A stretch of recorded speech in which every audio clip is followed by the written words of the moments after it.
The space station called Rest floated in the darkness between three star systems. It was old and huge, built long before humans ever left their home planet.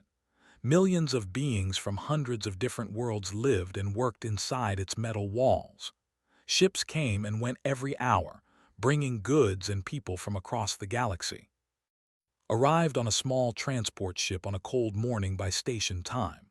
She was 24 years old, with black hair that she kept tied back and dark eyes that watched everything carefully. She was short by most standards, barely reaching 160 centimeters. Her body was lean and compact, built from years of running and training back home on Earth. She had come to work as a cargo inspector. It was not an exciting job. She would scan boxes, check papers, and make sure nobody was smuggling anything dangerous onto the station. The pay was decent, and she wanted to see the galaxy. This seemed like a good place to start. On her first day, learned something important about Rest. Humans were rare here. In fact, she was one of only 12 humans on a station with over 2 million residents. Most species she met had never seen an Earthborn before. They looked at her with curiosity, sometimes with confusion. She was so small compared to them. The most common species on the station were They were huge creatures, standing almost 3 meters tall. Their skin was covered in thick green and brown scales, like reptiles from Earth but much bigger. They had 4 arms, each one ending in clawed hands that could crush metal. Their faces were flat, with 4 small eyes arranged in a diamond pattern and mouths full of sharp teeth. They controlled most of the security on Rest. They were strong, they were proud, and they knew it. They walked through the corridors like they owned everything, and in many ways they did. Other species moved out of their way without being asked. Notice this on her very first day. She was walking to her new workstation when a group came down the corridor. Without thinking, she kept walking in a straight line, expecting them to share the space like people did on Earth. Instead, one of them knocked her aside with a casual swing of his lower arm. She hit the wall hard enough to bruise her shoulder. They did not even look back. They just kept walking, laughing among themselves in their deep, rumbling language. Stood there for a moment, rubbing her shoulder. An old merchant from a species she did not recognize helped her up. He had thin blue skin and large, sad eyes. "You must be new here," he said quietly. "Never stand in the way of especially not in his friends." "Who is?" asked. The merchant looked around nervously before answering. "He is the worst of them, a security enforcer. He thinks he can do anything he wants to anyone smaller than him, and everyone is smaller than him." Thanked the merchant and continued to her workstation, but she remembered the name. Over the next few weeks, settled into her new life. Her job was simple enough.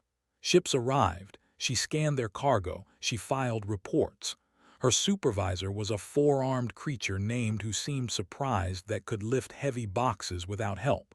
Most species her size needed machines for that kind of work. "You are stronger than you look," said one day, watching move a container that weighed nearly 50 kilograms. Just shrugged. "Earth is a heavy world," she said. "We grow up strong." Did not understand what she meant and did not explain. Most aliens knew almost nothing about Earth. They knew it was far away, near the edge of explored space. They knew humans had only been traveling between stars for about 200 years, which made them very young compared to other species. But they did not know about Earth itself. They did not know about the gravity that crushed down on everything, making bones grow thick and muscles grow dense. They did not know about the atmosphere that rusted metal and burned sensitive skin. They did not know that humans had evolved by chasing animals across open plains until those animals collapsed from exhaustion. Had tried to explain this to her once, though a thin, insect-like being had laughed nervously and changed the subject. She did not try to explain again after that. Instead, she watched. She learned the rhythms of the station. She learned which corridors were safe and which ones to avoid. She learned that they patrolled certain areas more than others, collecting unofficial taxes from merchants who were too afraid to complain. She saw them push aside anyone who got in their way. She saw them break the merchandise of vendors who could not pay. She saw them laugh while doing it. And she saw most of all. He was bigger than most, with darker scales and a scar running across two of his 4 eyes. He walked like the station belonged to him personally. When he entered a room, everyone went quiet. When he left, they started breathing again. Watched him shove a small furry merchant into a wall for walking too slowly. She watched him take food from a vendor without paying. She watched him grab a young female of some delicate species by her arm and shake her until she dropped her money pouch. Nobody stopped him. Nobody said anything. They just looked away and hoped he would not notice them. Did not look away. She watched everything and she remembered. She did her job, she stayed quiet, and she waited. She was not sure what she was waiting for, but she knew, deep in her bones, that something was coming. She could feel it the same way she could feel a storm building back home on Earth. Something was going to happen, and when it did, she would be ready. The central market ring was the heart of Rest. It was a massive circular corridor that wrapped around the middle section of the station, filled with hundreds of small shops and stalls. Beings from every corner of the galaxy came here to buy and sell. The air was thick with strange smells and stranger sounds. Lights of every color blinked and flashed from the storefronts. Liked to walk through the market during her lunch break. She enjoyed watching the different species go about their business. There were tall ones and short ones, beings with fur and beings with scales, creatures that floated through the air and creatures that crawled along the walls. It reminded her that the universe was much bigger than one small planet called Earth. On this particular day, the market was especially crowded. A large shipment had arrived from the outer colonies, and everyone wanted to see the new goods. Moved through the crowd carefully, holding her scanner in one hand and a small packet of food in the other. She was just finishing her meal when she heard the commotion. A cart had tipped over near one of the main walkways. Boxes of dried goods were scattered across the floor, and a small creature was frantically trying to pick them up. Recognized the species immediately. He was one of the most delicate beings in the known galaxy. They were thin and light, with hollow bones like birds and skin so pale you could almost see through it. There had very low gravity, even lower than most. A fall that would not hurt a human could kill. This particular was young, probably not much older than herself. His large, dark eyes were wide with fear, and his thin hands were shaking as he gathered his scattered merchandise. But he was not afraid of the mess or the lost goods. He was afraid of. The huge stood over like a mountain over a mouse. His 4 arms were crossed over his chest, and his face showed nothing but contempt. Behind him, 2 other enforcers watched with amusement. "You blocked the walkway," said. His voice was deep and cold like stones grinding together. "You made me walk around your pathetic little cart." "I am sorry," the whispered. His voice was so quiet could barely hear it. "The wheel broke. I could not move it in time. Please, I am sorry." Sorry is not enough. Reached down with one massive clawed hand and grabbed by his thin neck. The young merchant made a sound like a broken whistle as lifted him off the ground. His legs kicked uselessly in the air. His hollow bones could not handle this kind of pressure. If squeezed even a little bit harder, his neck would snap. The crowd around them had gone silent. Hundreds of beings watched, but nobody moved to help. Nobody said a word. They had all learned long ago that standing up meant pain or worse. It was better to look away. It was better to pretend nothing was happening. Stopped walking. She stood at the edge of the crowd, still holding her scanner, and she watched. This face was turning a darker shade of pale. His kicks were getting weaker, was smiling, enjoying the fear and the power. And something inside shifted. She had been quiet for weeks. She had watched and waited and told herself it was not her place to interfere. She was new here. She was just a cargo inspector. She did not want trouble. But now, looking at this young merchant choking in his grip, she realized something. If she did not do something, nobody would, and she could not live with that. She pushed through the crowd and stepped into the open space in front of. The enforcers behind him noticed her first. They laughed, pointing at the tiny human female who barely reached their waists. "Put him down." His voice was calm and clear. It carried across the silent market ring like a bell. His 4 eyes turned to look at her. For a moment, he seemed confused, like he could not quite understand what he was seeing. "What did you say?" he asked. "I said put him down. He did nothing wrong. His cart broke. That is not a crime." Stared at her.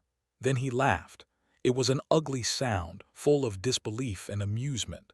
The enforcers behind him laughed too. Even some beings in the crowd made nervous sounds that might have been laughter. "Did you hear that?" said to his companions. "The little Earthborn thinks she can give me orders." He dropped the carelessly. The young merchant fell to the floor and lay there gasping, too weak to move. Stepped over him and walked toward. With each step, his massive body blocked more of the light. By the time he stopped in front of her, she was completely in his shadow. He was nearly twice her height. His arms were thicker than her legs. His claws could cut through metal. Everything about him was designed to intimidate, to dominate, to crush. Did not move. She stood with her feet planted firmly on the deck and looked up at him without expression. "You Earthborn think you matter here?" asked. His voice had gone quiet, almost friendly. That made it more dangerous. "You are nothing. Your species is nothing. You are small and weak and new to the stars. You do not even deserve to breathe the same air as us." "I am not leaving until you walk away," said. Smile disappeared. His eyes narrowed. The market ring had gone so quiet that could hear her own heartbeat. "Then let me show you where you belong," said. He reached down with one massive clawed hand and grabbed the collar of her work jacket. His grip was strong enough to bend steel. He pulled upward, intending to lift her off the ground the same way he had lifted the. Did not move. Pulled harder. His arm muscles bulged under his scales. His claws dug into the fabric of her jacket. He pulled with enough force to lift a small vehicle. Did not move. She stood there like she was made of stone, her feet planted on the deck, her body completely still. His face changed from anger to confusion to something that might have been fear. He had never felt resistance like this before. He had never grabbed something so small that refused to be moved. "What?" he started to say. Looked up at him with eyes that had gone cold and flat. "Let go," she said quietly. "I will not ask again." The beings who lived among the stars had visited thousands of worlds. They had mapped planets covered in ice and planets covered in fire. They had found worlds where the rain was acid and worlds where the mountains floated in the sky. But in all their travels, they had never found a world quite like Earth. Earth was what the Galactic Councils called a Category 12 world. The scale only went up to 10. They had to create 2 new categories just for Earth and the handful of worlds like it. These were the Death Worlds, places so hostile that no sensible species would ever evolve there. And yet, somehow, life had found a way. The gravity on Earth was crushing. Most spacefaring species came from worlds where gravity was half or even a quarter of what humans experienced every day of their lives. Their bones were light and hollow, perfect for their gentle.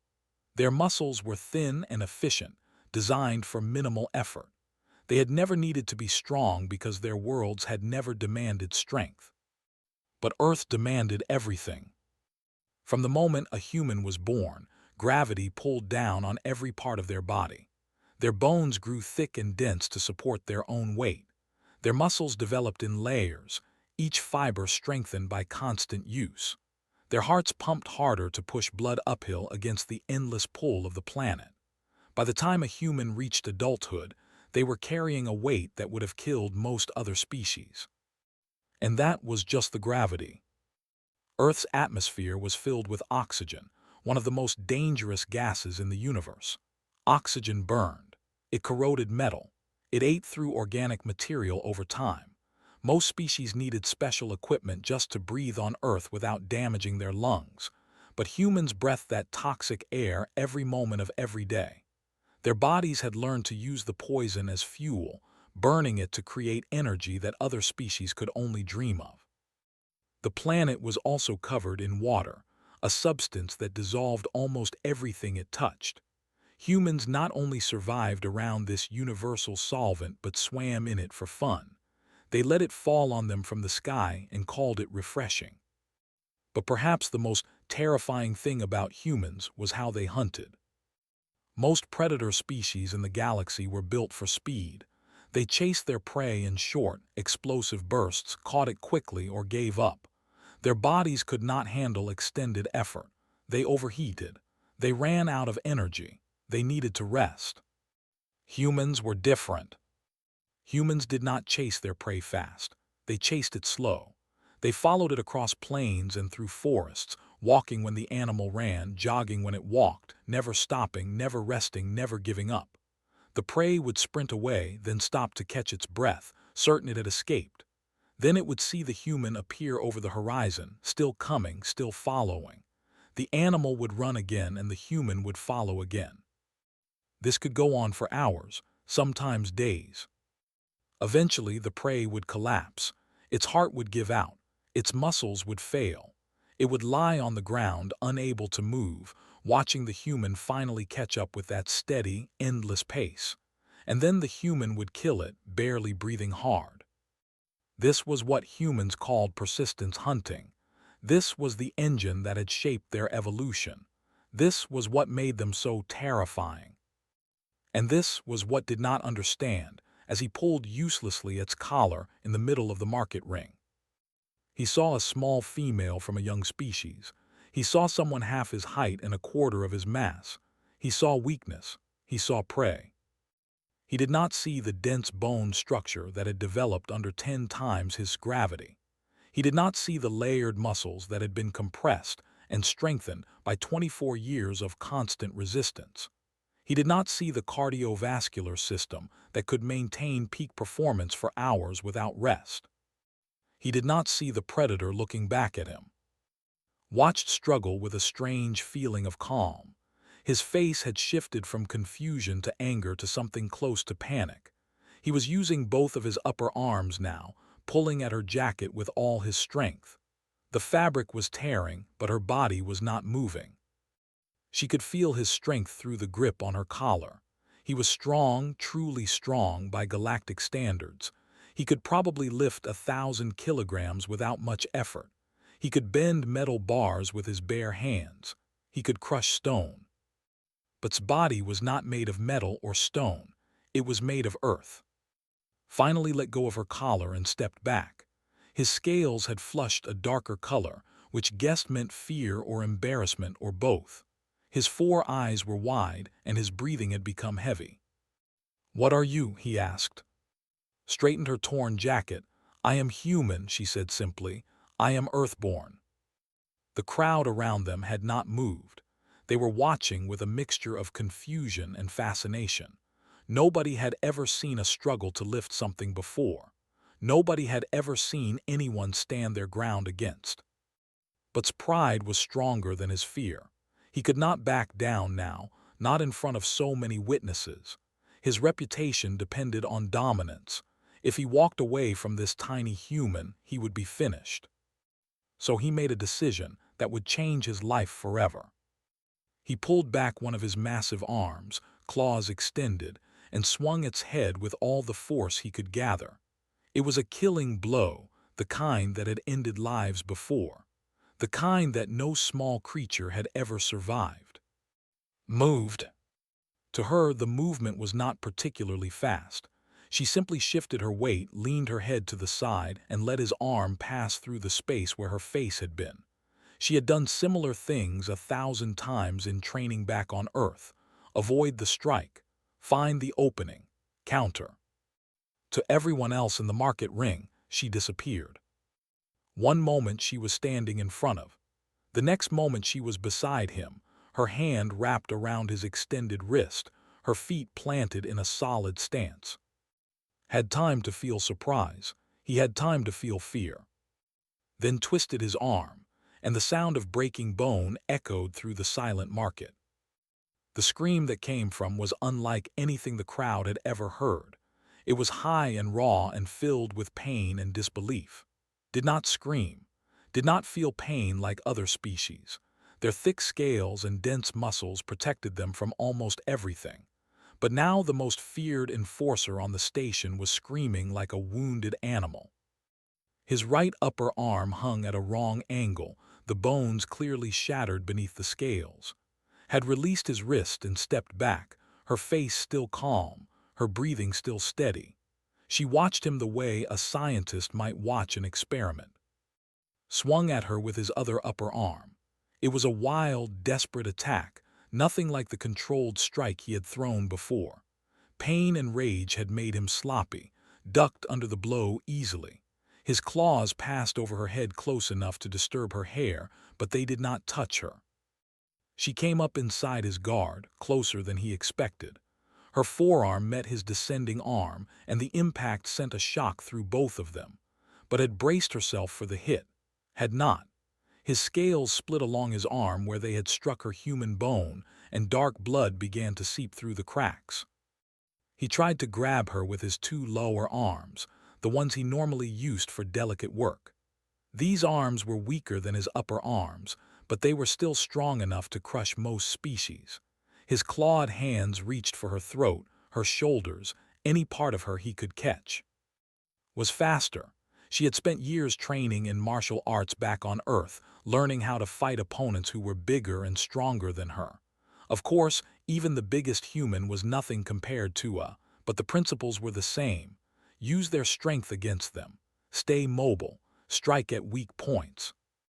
She slapped one of his lower arms aside and drove her knee into the joint of his leg. This was a spot her father had taught her about when she was young. Every species with legs had joints, and joints were always vulnerable. It did not matter how big or strong you were. Joints could only bend in certain ways. Snee hit the side of Snee joint with the force of a sledgehammer. On Earth, she had broken wooden boards with this strike. Here, in the lower gravity of the station, with a target that was not expecting the attack, she broke something much more important. Leg buckled. The joint bent in a direction it was never meant to bend. More things snapped and tore inside, and another scream ripped from his throat.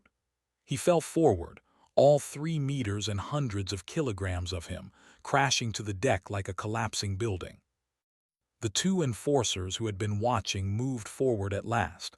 They had been frozen by shock, unable to process what they were seeing.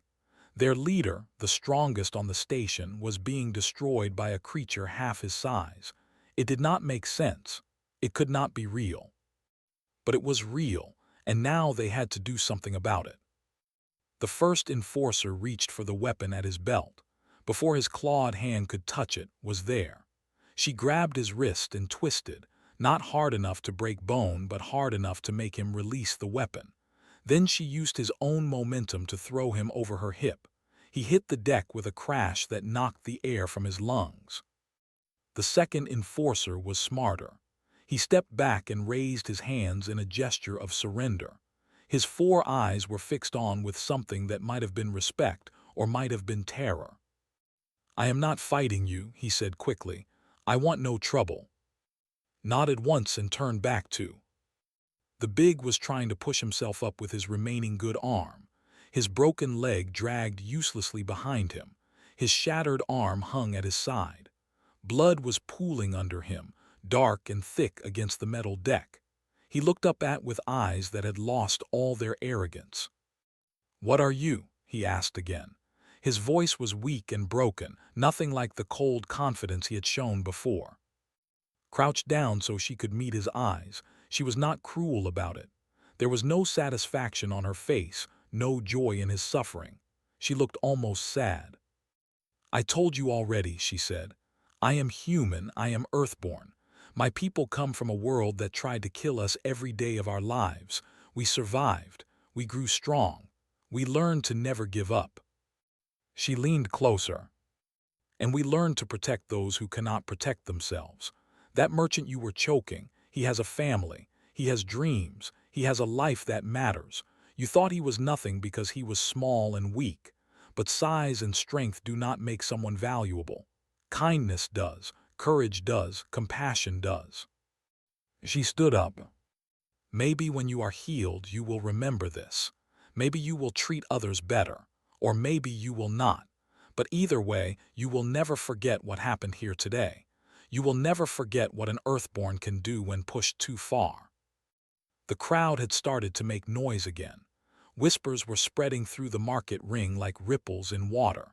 Could hear her name being spoken, along with words she did not recognize from languages she had not learned yet. Station security arrived a few minutes later. They were led by a senior commander named Tao. He was older than, with faded scales and the tired eyes of someone who had seen too much. He looked at the scene without surprise, almost as if he had been expecting something like this for a long time. "Report," he said to the surrendered enforcer. The human female, the enforcer struggled to find words. She broke him. He tried to intimidate her. He tried to attack her. She broke him. Tal nodded slowly. He walked over to where lay groaning on the deck and looked down at him with something that might have been disappointment. "I warned you," he said quietly. "I told you to read the files on the Earthborn. I told you they were not like other species, but you did not listen. You never listen." He turned to face the crowd. "This matter is closed," he announced. His voice carried authority. The enforcer initiated contact and violence against a station resident. The resident defended herself. There will be no charges against the human. He looked at with his 4 tired eyes. "You are free to go." Medical teams arrived and loaded onto a floating stretcher. His injuries were severe. 3 shattered bones, torn muscles and tendons, internal bleeding from the knee strike. The doctors said he would need months of surgery and recovery. He would be eating through a nutrient tube for at least 8 weeks while his jaw healed from where he had hit the deck during his fall. Watch them carry him away. She felt no pride, no victory. She just felt tired. She helped the merchant gather his scattered goods and fix his broken cart. His thin hands were still shaking, but he managed to thank her in his quiet, whistling voice. "No one has ever stood up for us before," he said. "No one has ever stopped them." Just smiled sadly. Someone should have stopped them a long time ago. News traveled fast on rest. By the time returned to her small living quarters that evening, half the station had already heard some version of what happened in the market ring.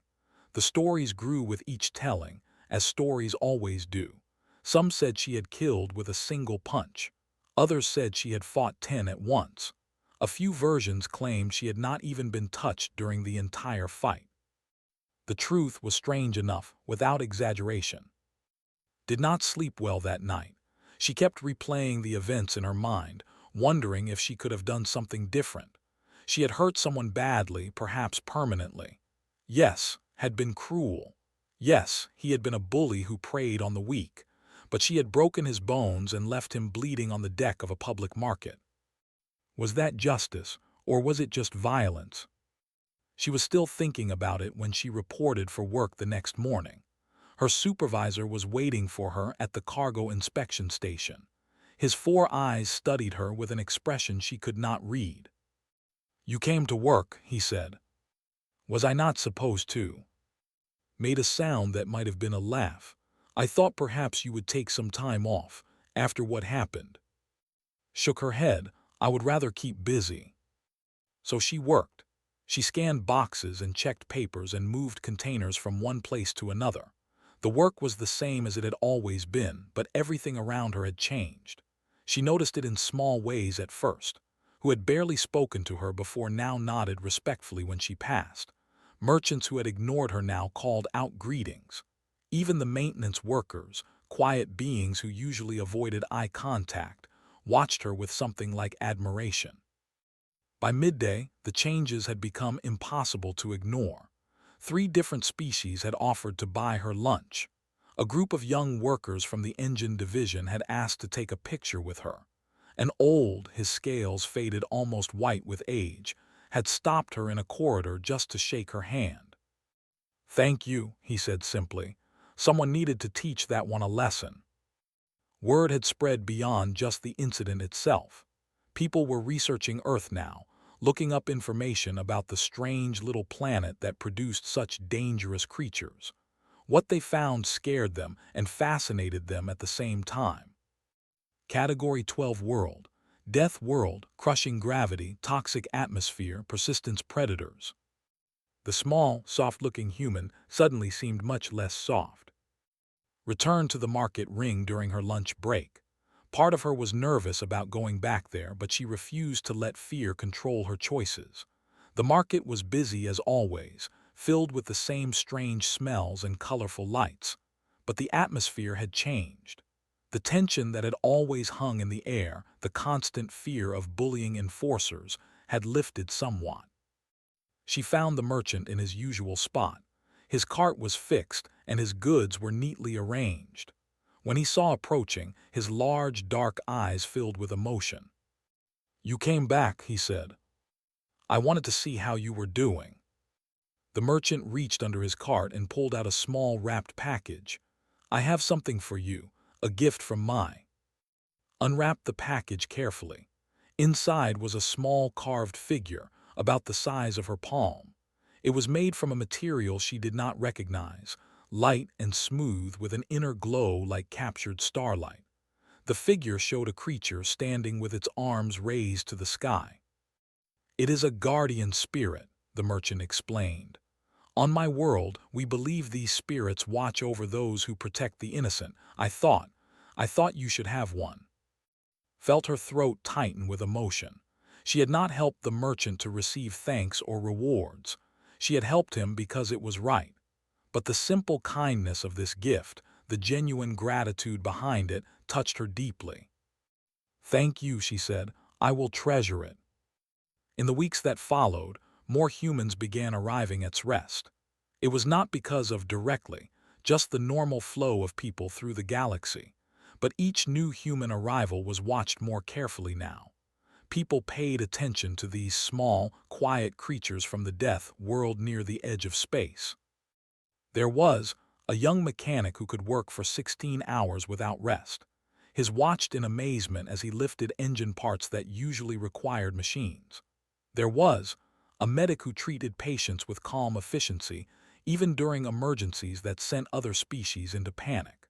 There was Old, a trader who had been traveling the stars for 30 years and had stories about surviving storms and pirates and disasters that seemed impossible. None of them were soldiers. None of them were fighters. They were just ordinary humans doing ordinary jobs, but the station had learned not to underestimate them. The enforcers changed their behavior slowly but noticeably. They still patrolled the corridors, still maintained order on the station, but the casual cruelty decreased. The unofficial taxes became less common. Fewer merchants were shoved aside or threatened. It was not perfect, but it was better. Commander Tal began including a section on Earthborn physiology in the training for new enforcers. The information was simple and direct. Humans are stronger than they look. Humans do not tire easily. Humans do not give up. Treat them with respect. Eventually recovered from his injuries, though his arm never worked quite right again. He was transferred to a different section of the station, away from the market ring, away from the areas where worked. Heard that he had become quiet, almost gentle compared to his old self. She hoped it was true, though she did not really believe that people changed so easily. One evening, about 3 months after the incident, was walking home through the quiet corridors when she met Commander Tao. The Old was waiting near her quarters, his faded scales almost silver in the dim light. "Inspector," he said, "may I speak with you?" "Stopped, of course." Tal was quiet for a moment, gathering his thoughts. "I have been in security for 40 years, he said finally. "I have seen many things. I have seen beings fight and kill for power, for revenge, for survival, but I have rarely seen someone fight for a stranger." Did not know what to say, so she said nothing. "Why did you do it?" Tal asked. "You could have walked away. You could have been safe. Why did you risk yourself for a you had never met?" thought about the question. She thought about Earth, about her parents, about the values they had taught her. She thought about all the times she had been small and weak and afraid, and how much it had meant when someone stronger had stood up for her. "Because someone had to," she said simply, "and I could." Tal nodded slowly. "The galaxy could use more beings like you, Inspector." He turned and walked away, leaving alone in the quiet corridor. She continued to her quarters, unlocked the door, and stepped inside. The small carved figure from the merchant sat on her desk, glowing softly in the darkness. Sat down and looked at it for a long time. Outside her window, the stars turned slowly as the station moved through the endless black of space. Somewhere out there, billions of beings were living their lives, struggling and hopping and dreaming. And somewhere among them, a small group of humans were watching, waiting, ready to stand up when standing up was needed. They were Earthborn. They walked softly, and they carried the weight of their world in their bones.